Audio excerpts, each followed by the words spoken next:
रामराज आवाहन मिशन, एक मिशन जो धरती पर फिर से रामराज बनाने पर काम कर रहा है। आओ चलो चर्चा करते हैं आत्मज्ञान की, आत्मज्ञानी की। नारद जी एक बार महाराज सनत कुमारों के पास जाते हैं और कहते हैं कि प्रभु मुझे आत्मविद्या का ज्ञान दीजिए। सनत कुमार जी पूछते हैं आपको क्यों चाहिए? वे कहते हैं मैंने सुना है कि जो आत्मज्ञानी है वह शोक से पार हो जाते हैं। कितनी सुंदर बात है। ये जो है हमारी रामपन की बुक पार्ट 20 के पेज नंबर 6 पर लिखा है। वो कहते हैं कि आत्मज्ञानी शोक से पार हो जाते हैं। कितनी सुंदर बात है। लोग परेशान रहते हैं कि हम अध्यात्म में क्यों घुसें, हम अध्यात्म को क्यों पढ़ें। लोग कहते हैं कि आत्मा के तल पे जियो, अपनी आत्मा में रमण करो, आत्मा में निवास करो।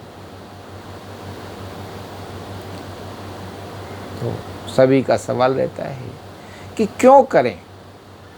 कितनी सुंदर बात नारद जी ने बताया कि आत्मज्ञानी शोक से परे हो जाता है, क्योंकि उसकी दृष्टि समदृष्टि हो जाती है। उसे शोक नहीं लगता, शोक रहित हो जाया करता है। और शोक, सुख, दुख ये सब मन की स्थिति है। जिसका मन शोक से परे हो जाता है उसके लिए क्या शोक। तो यह कारण है कि इस संसार के दुखों से मुक्त होने का यही है कि आप आत्मज्ञानी होवें, आप आत्मा के ज्ञान को अर्जित करें, आत्मा के तल पर जीना सीखें, आत्मा के तल पर जीना सीखें। इसका ये परिणाम होगा कि आपके दुख ना रहेंगे, आपके शोक ना रहेंगे, आपका मन इन सब से परे हो जाएगा और सभी को समदृष्टि से देखना शुरू कर देगा। फिर कहते हैं कि अभिमान एक आध्यात्मिक वस्तु है जो भीतर रहती है। इसी तरीके से सेवक तत्व, दास तत्व भी भीतर ही रहता है। अभिमान एवं व्यक्ति दोनों ही भीतर रहते हैं। अब अभिमान दो प्रकार का होता है। पहला तो पदार्थ का अभिमान कि इतना बड़ा घर, इतना बड़ा पद आदि। दूसरा क्रिया का अभिमान, ईमानदारी का अभिमान, सत्कर्म का अभिमान, ताकत का अभिमान, कर्म का अभिमान आदि। पदार्थ का अभिमान विषयासक्त होता है। अगर विषय ही नहीं होंगे तो अभिमान कहाँ रहेगा। इनका प्रभाव और दबाव अगर कहीं कम है तो वह जगह है सत्संग। कितनी सुंदर बात है समझने वाली कि हमारा अभिमान हमारे भीतर ही होता है, क्योंकि मन हमारे भीतर है और अभिमान एक मन का खेल है। अगर आपका मन अभिमान महसूस करता है तो आप अभिमानी हैं, और अगर आपका मन अभिमान महसूस करता ही नहीं तो आप कहाँ अभिमानी हैं।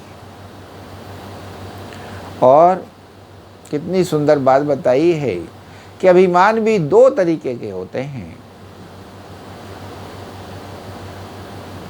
पदार्थ का अभिमान, क्रियाओं का अभिमान। पदार्थ का मतलब हमारा घर इतना बड़ा है, हमारे पास इतनी बड़ी गाड़ी है, हमारे पास इतना सोना चांदी है, हमारे पास इतने हीरे जवाहरात हैं, हमारे पास इतने घोड़े हैं। ये सब जो है पदार्थ, हमारे पास वस्तुएं हैं, उन वस्तुओं का अभिमान हो जाना।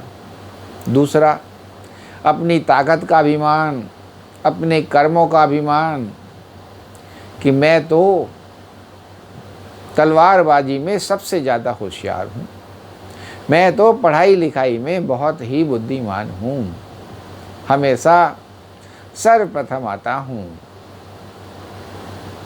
मैं तो बहुत ही बलशाली हूँ, किसी से भी कुश्ती में जीत सकता हूँ। इस प्रकार के जो अभिमान हैं वो क्रियाओं के अभिमान हैं। अब ये जो अभिमान हैं सब विषयों के अभिमान हैं। ये सब जो हैं विषय वस्तु हैं, विषय वासनाएं हैं,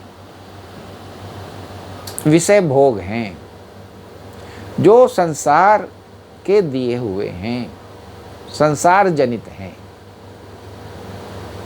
अगर ये विषय भोग ही ना होवे तो फिर कहाँ अभिमान, किस बात का अभिमान। कहते हैं अभिमान का सबसे कम महत्व, सबसे कम दबाव, सबसे कम प्रभाव अगर कहीं है तो वह है सत्संग। क्यों? क्योंकि सत्संग में मन आत्मा परमात्मा की बातें करता है, आत्मा परमात्मा में रमण करता है, इस संसार के विषय भोगों से दूर रहता है, इस संसार के विषय भोगों से विरक्ति रखता है,